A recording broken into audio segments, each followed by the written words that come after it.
नमस्कार विद्यार्थियों, भूगोल विषय में हमें प्राथमिक व्यवसाय, जो प्राथमिक व्यवसाय में लगभग 7 प्रकार की आर्थिक क्रियाएं सम्मिलित हैं, जिसके अंतर्गत पहले आर्थिक क्रिया के रूप में हमने पढ़ा है आखेटन और दूसरी के रूप में पढ़ा हमने भोजन संग्रह।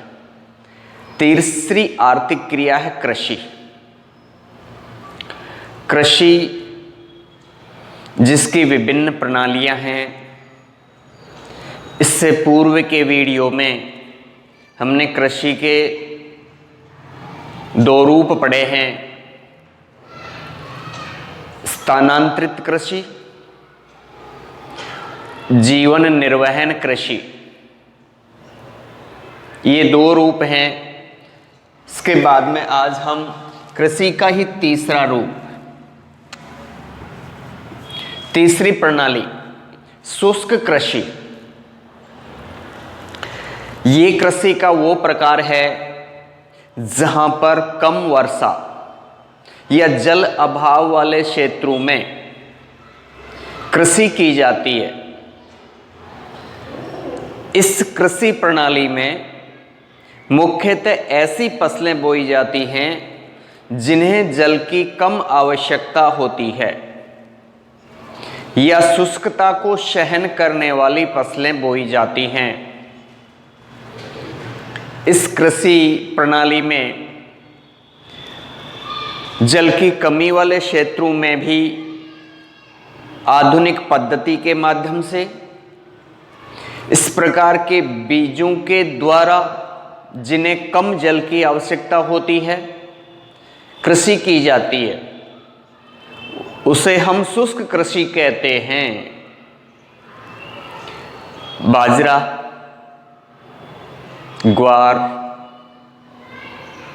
इसके साथ में ही एक विशेष कृषि फसल जिसे बायोडीजल प्राप्त किया जाता है, होहोबा या जोजोबा। विशेषतः अफ्रीका के मरुस्थलीय प्रदेशों से और एशिया के मरुस्थलीय प्रदेशों में इस प्रकार की कृषि प्रणालियां पहले से प्रचलित हैं। भारत जैसे देश जिसमें कम वर्षा होती है, अधिकांशतः भूमिगत जल या सिंचाई के साधनों का अभाव है, उन क्षेत्रों के अंतर्गत शुष्क कृषि की जाती है। इसमें वो फसलें बोई जाती हैं जो शुष्कता को सहन कर सकें या कम पानी आवश्यकता वाली जो फसलें हैं वो की जाती हैं। इसके बाद में चौथा नंबर है गहन कृषि प्रणाली। गहन कृषि, इस कृषि प्रणाली में भूमि के प्रत्येक हिस्से पर कृषि की जाती है, फसल बोई जाती हैं।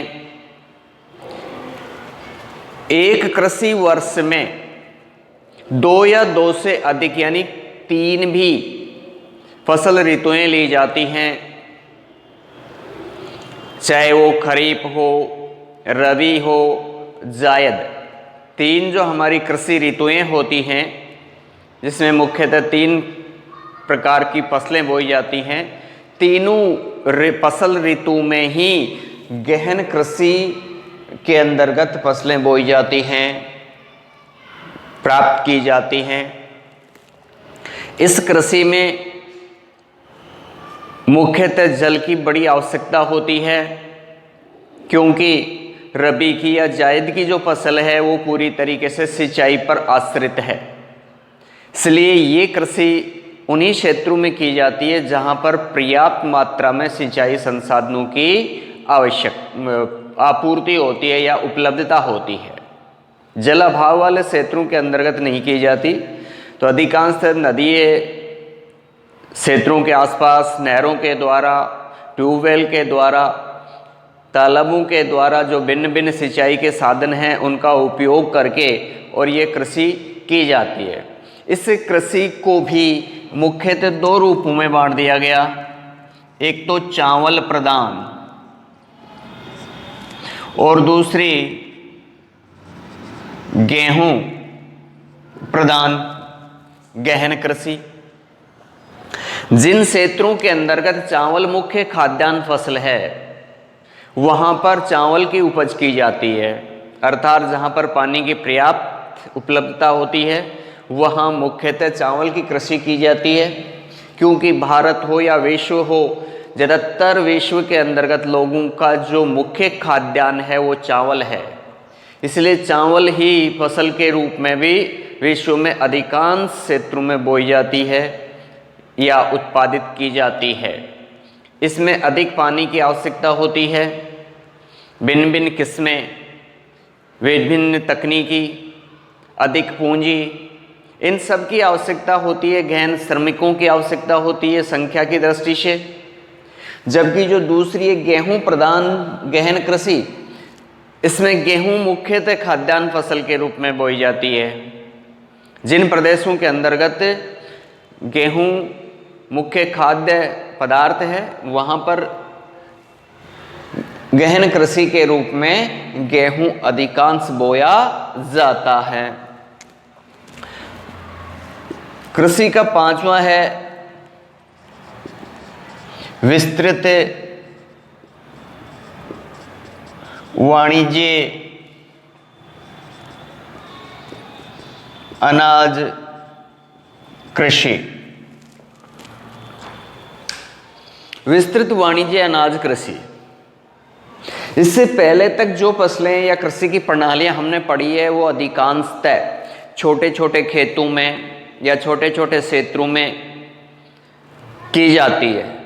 जबकि विस्तृत वाणिज्य अनाज कृषि का एक विस्तृत रूप होता है जिसमें बड़े बड़े फार्मों के अंतर्गत सामूहिक रूप से कृषि की जाती है। लगभग 100, 150, 200, 250 हेक्टेयर, 500 हेक्टेयर के बड़े बड़े फार्म होते हैं, क्षेत्र होते हैं जिनमें सामूहिक रूप से कृषि की जाती है। साथ में ही मशीनरी का सर्वाधिक इस्तेमाल होता है। इसके अंतर्गत अधिकांशतः अनाजों की कृषि की जाती है जिसका अधिकांश हिस्सा मंडियों में या बाजारों में ले जाकर के बेचा जाता है। किसान मुख्यतः इसमें अनाज की कृषि करता है, गेहूं, जौ, जई जैसे अनाजों की कृषि करता है। अधिकांश हिस्सा बाजारों में बेचता है। खेत तैयार करने से लेकर के फसल बोने, फसल की कटाई, ये संपूर्ण कार्य मशीनों के द्वारा होता है। और इस प्रकार की कृषि मुख्यतः उन देशों में की जाती है जहां जनसंख्या कम और कृषि के लिए उपलब्ध भूमि बहुत अधिक होती है। यूरोपीय देश, एशिया के अंतर्गत विस्तृत जो क्षेत्रफल वाला देश है रूस, उसमें अधिकांश इसी प्रकार की कृषि की जाती है। यहाँ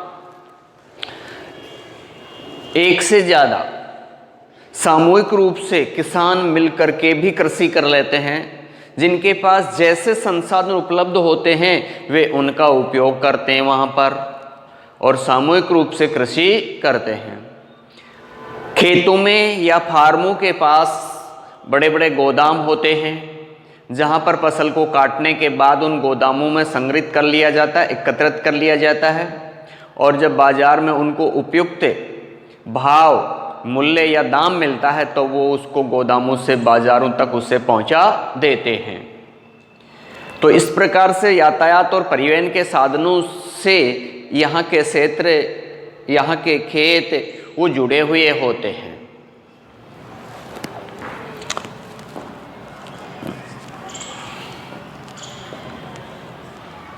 कृषि का जो अगला रूप है दुग्ध कृषि। इस प्रकार से इसे हम डेयरी कृषि कहते हैं, क्योंकि इसमें लोग खेती के साथ साथ पशुपालन का कार्य भी करते हैं और मुख्यतः इसके अंतर्गत दूध देने वाले पशु, जिन्हें दुधारू पशु कहते हैं, उनका पालन किया जाता है। उन पशुओं से प्राप्त दूध को बाजारों में या डेयरी केंद्रों पर बेच करके आय प्राप्त की जाती है। पशुओं के लिए जो चारा है वो यहाँ खेतों से प्राप्त हो जाता है। जो भी विकासशील राष्ट्र हैं उन देशों के अंतर्गत मुख्यतः, या भारत जैसे देश के अंतर्गत ये कृषि की जाती है, जिसको मिश्रित कृषि का रूप भी कहते हैं, कि इसके अंतर्गत पशुपालन और कृषि का कार्य दोनों साथ साथ किया जाता है। दोनों को लगभग समान महत्व दिया जाता है और विशेषतः दूध देने वाले पशुओं का पालन किया जाता है। इस प्रकार से इसे दुग्ध कृषि का रूप देते हैं, जो किसान डेयरी का एक रूप है। शहरों के आसपास के क्षेत्र में इस प्रकार की कृषि की जाती है, क्योंकि शहरी जो क्षेत्र होते हैं उनमें दुग्ध की बड़ी मांग होती है। लेकिन वर्तमान समय में इस प्रकार की कृषि का विस्तार ग्रामीण क्षेत्रों में भी हो चुका है, क्योंकि ग्रामीण क्षेत्रों के अंतर्गत दुग्ध संकलन केंद्र, जो डेयरी बूथ होते हैं, वो स्थापित हो चुके हैं। इसलिए गांव के लोग भी गांव-गांव में इस प्रकार की कृषि को अपनाने लगे हैं।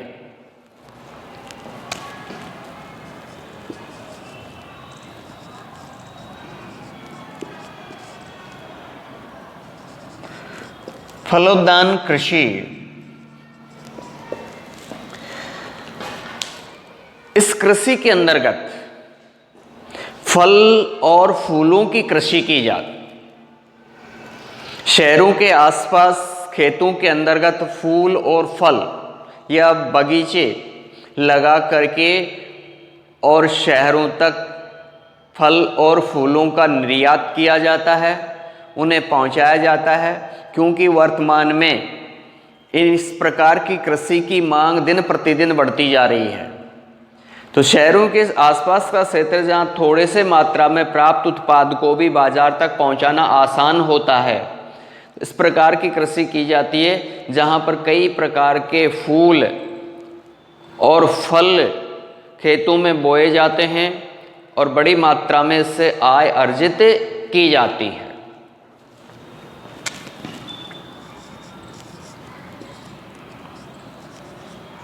ट्रक कृषि,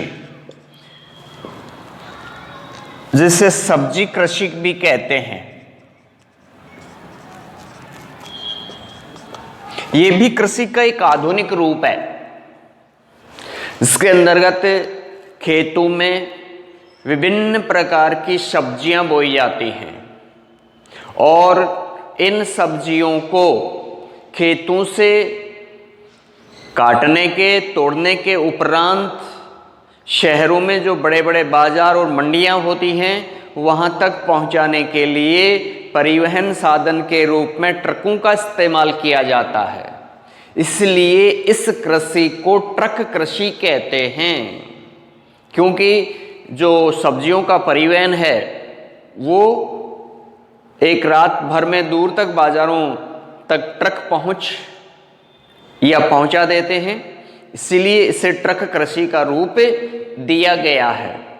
तो ये जिसके अंतर्गत हमारे सब्जियां विभिन्न प्रकार की, जिसका उपयोग हम अपने घरेलू भोज्य पदार्थ के रूप में करते रहते हैं, वो मुख्यतः इस ट्रक कृषि से जुड़ी हुई है। तो कृषि की ये लगभग 8-9 प्रणालियां थी।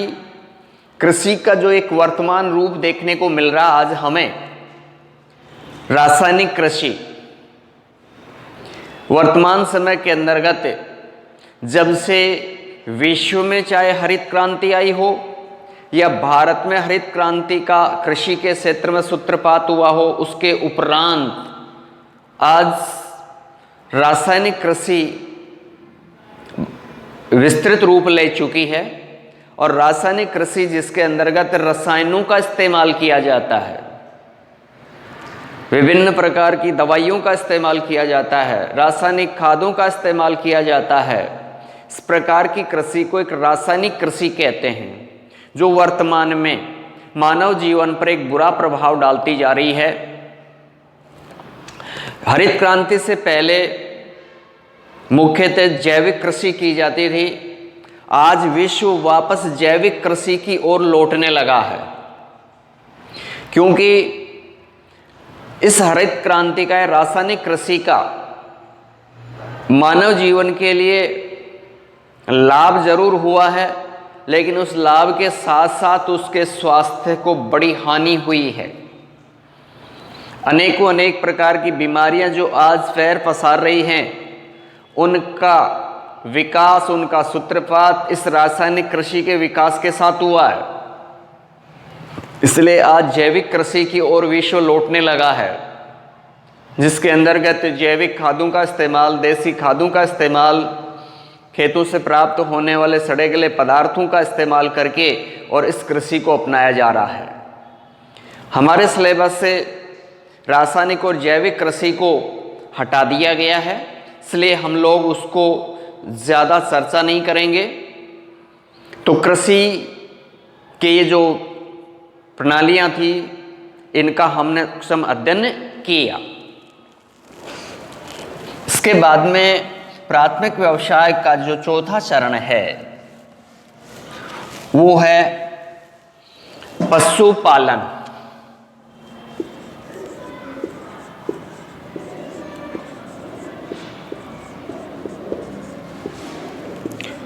पशुपालन मानव जब आदिम अवस्था के रूप में अपना जीवन बसर करता था, जीवन यापन करता था, उस समय पशुओं के द्वारा ही वो अपने भोजन की आपूर्ति करता था, पशुओं को मार करके, शिकार करके। लेकिन जैसे जैसे मानव ने पशुओं के महत्व को समझा, तो उन्होंने शिकार के बजाय इनका पालन करना प्रारंभ किया और उसे अपने जीवन यापन का एक आधार मिला। पशुपालन के महत्व को समझा। इस आधार पर आज विश्व में पशुपालन ने विश्व की अर्थव्यवस्था को उन्नत किया है, उसको प्रोन्नत किया है। तो पशुपालन का दो प्रकार से हम अध्ययन करते हैं। एक होता है चलवासी,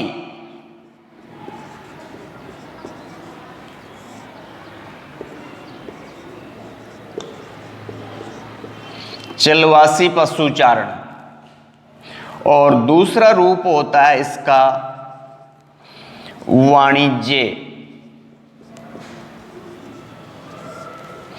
या व्यापारिक पशुचारण या पशुपालन। कि ये दो तरीके हैं पशु पालने के। एक होता है चलवासी और दूसरा वाणिज्य या व्यापारिक पशुपालन या पशुचारण। अगर पशुओं को प्राकृतिक चारे एवं प्राकृतिक जल के आधार पर एक स्थान से दूसरे स्थान पर उन्हें चराने की जो प्रक्रिया है, पालने की जो प्रक्रिया है, उसे चलवासी पशुचारण कहते हैं। पशुओं का एक कोई स्थायी स्थान नहीं होता जहां उनको चारा प्राप्त होता है, पानी प्राप्त होता है। उस स्थान की तलाश में या उस स्थान की ओर चरवाहे जो होते हैं या पशुपालक जो होते हैं, वो अपने पशुओं को ले जाते रहते हैं। एक स्थान पर जब उन्हें चारा पानी समाप्त हो जाता है, तो फिर नए स्थान की खोज की ओर चल पड़ते हैं। इस प्रकार से पशुओं को एक स्थान से दूसरे स्थान पर चारे पानी की तलाश में ले जाते रहते हैं। इस प्रक्रिया को पशुचारण की जो ये प्रक्रिया है, इसे चलवासी पशुचारण कहते हैं। इसके अंतर्गत अधिकांशतः पशु देसी नस्ल के होते हैं या पशुओं की कई किस्म होती हैं। आधुनिक और कृत्रिम जो पशुपालन विधि है इनका इसमें कोई इस्तेमाल नहीं होता। कम पूंजी पर आधारित ये पशु प्रणाली है। पशुओं के लिए चारा प्राकृतिक रूप से प्राप्त होता है और जो चरवाहे होते हैं उनका पूरा परिवार या अपने लिए आवश्यक जो संसाधन हैं वो पशुओं पर ही लाद करके या पशुओं के साथ ही वे अपने परिवार को भी चलाते रहते हैं, लेकर के चलते रहते हैं। अधिकांशतः विश्व के वे राष्ट्र जहां पर अभी पशुपालन का इतना विकास नहीं हुआ है या जहां पर कृषि इतनी उन्नत अवस्था में नहीं है, उन राष्ट्रों के अंदर अभी भी चलवासी पशुचारण को ज़्यादा महत्व दिया जा रहा है। इसके अंतर्गत अधिकांश जहाँ कृषि प्रक्रियाएं अभी तक विकसित अवस्था में नहीं है या कृषि से व्यक्ति की आजीविका प्राप्त नहीं हो रही है, वहाँ अभी तक लोग पूरी तरीके से पशुचारण पर, जो चलवासी पशुचारण है उस पर आश्रित हैं। दूसरा तरीका है वाणिज्य या व्यापारिक पशुचारण। ये पशु प्रणाली चलवासी पशुचारण से बिल्कुल व्यवस्थित प्रणाली है, एक आधुनिक प्रणाली है जिसके अंतर्गत अधिक पूंजी की आवश्यकता होती है, जिसके अंदर नवीन जो पशुपालन विधियां हैं, चाहे वो कृत्रिम गर्भाधान की विधि हो, नस्ल सुधार की विधि हो, दुग्ध उत्पादन की विधियां हो, मांस, ऊन जैसे पशु उत्पादों के लिए इसमें पशुपालन किया जाता है। तो ये आधुनिक पद्धति है पशुपालन की। इसमें पशुओं को एक निश्चित स्थान पर रखा जाता है, या यूं कह सकते हैं जिस प्रकार से कृषक के पास अनेक खेत होते हैं, ठीक उसी प्रकार से यहाँ पशु पालने वाले जो पालक लोग होते हैं उनके पास जो भूमि होती है उसको वो बाड़ों में बदल लेते हैं, खेतों के रूप में बदल लेते हैं कि, और उस खेतों को चारों तरफ से तार बाउंड्री के द्वारा बंद कर देते हैं। इस बड़े क्षेत्र के वे कई छोटे क्षेत्र बना लेते हैं और इन खेतों के अंदर अलग अलग समय में वो हरा चारा बोते हैं, एक प्रकार से फसल बोते हैं जिसको केवल पशु खाने के काम लेते हैं। एक बाड़े के अंतर्गत फसल बोने के और थोड़ी बढ़ जाने के बाद में पशुओं को इस बाड़े में खुला छोड़ा जाता है। एक बाड़े में एक ही किस्म या नस्ल के पशु होंगे, गाय है तो गाय, बकरियां हैं तो बकरियां, घोड़े हैं तो घोड़े, तो अलग अलग उन्हें रखा जाता है। एक बाड़े की या एक खेत की जब घास या चारा नष्ट हो जाता है तो पशुओं को दूसरे बाड़े में स्थानांतरित कर देते हैं, उसको वापस से तैयार करके उसमें फिर से नया चारा बो देते हैं। तो इस प्रकार से साल भर के लिए उन्हें बारी बारी से खेत तैयार करके उन्हें कृत्रिम चारा बो करके, जिसमें हरा चारा होता है, इन खेतों के अंदर ही चारे की, पानी की, पशुओं को रखने की, दुग्ध निकालने की, दुग्ध का जो प्रशीतन केंद्र होते हैं उन सब की व्यवस्था होती है। इस आधार पर ये एक वाणिज्यिक तरीका है, व्यापारिक तरीका है। केवल दूध के लिए ही नहीं, यहाँ पर मांस के लिए भी पशुओं का पालन किया जाता है, ऊन के लिए भी, या साथ में अन्य पशुओं के जो उत्पाद होते हैं, चमड़ा है, उनके हैं जो हड्डियां हैं जिनका उपयोग उद्योगों में, जो पशु आधारित उद्योग होते हैं उनमें काम लिया जाता है, तो वो ज़्यादातर पशुपालन केंद्रों के समीप इस प्रकार के उद्योग भी लगे हुए होते हैं, जिसके अंदर पशुओं का दुग्ध निकालने का कार्य भी पूरा मशीनीकृत होता है। एक बाड़े में सैकड़ों पशुओं को रखा जाता है। तो ये पशुपालन का एक व्यवस्थित तरीका है। अच्छी नस्ल के पशु रखे जाते हैं, कृत्रिम विधियों का इस्तेमाल किया जाता है, मशीनों के द्वारा पशुपालन किया जाता है। अधिकांश पशुपालक जो होते हैं वो शिक्षित होते हैं, प्रशिक्षित होते हैं और पशुओं को समय समय पर टीकाकरण, उनकी नस्ल सुधारने के लिए जो स्वास्थ्य संबंधी जो सुविधाएं होती हैं वे भी इन फार्मों के समीप होती हैं, ताकि पशुओं का स्वास्थ्य निरीक्षण समय पर किया जा सके। तो इस प्रकार से पशुपालन के ये मुख्य 2 तरीके हैं।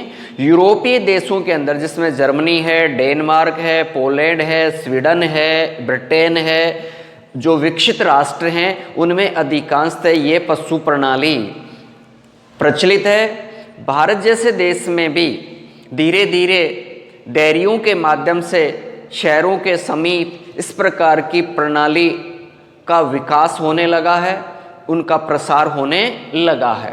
तो मुख्यतः कई बार इन दोनों प्रणालियों में, पशुपालन की 2 प्रणाली है, इनके अंदर अंतर पूछ लेता है कि अंतर क्या है। तो मुख्यतः हमने जो चर्चा की वो इनके अंतर हैं, इनके लाभ हैं, इनकी विशेषताएं हैं। तो ये हमारे प्राथमिक व्यवसाय के 4 बिंदु जो हैं वो संपूर्ण होते हैं, कंप्लीट होते हैं। इसके बाद में जो 2 बिंदु बच रहे हैं, 3 बिंदु और बच रहे हैं, जिनकी चर्चा हम अगले वीडियो में करेंगे।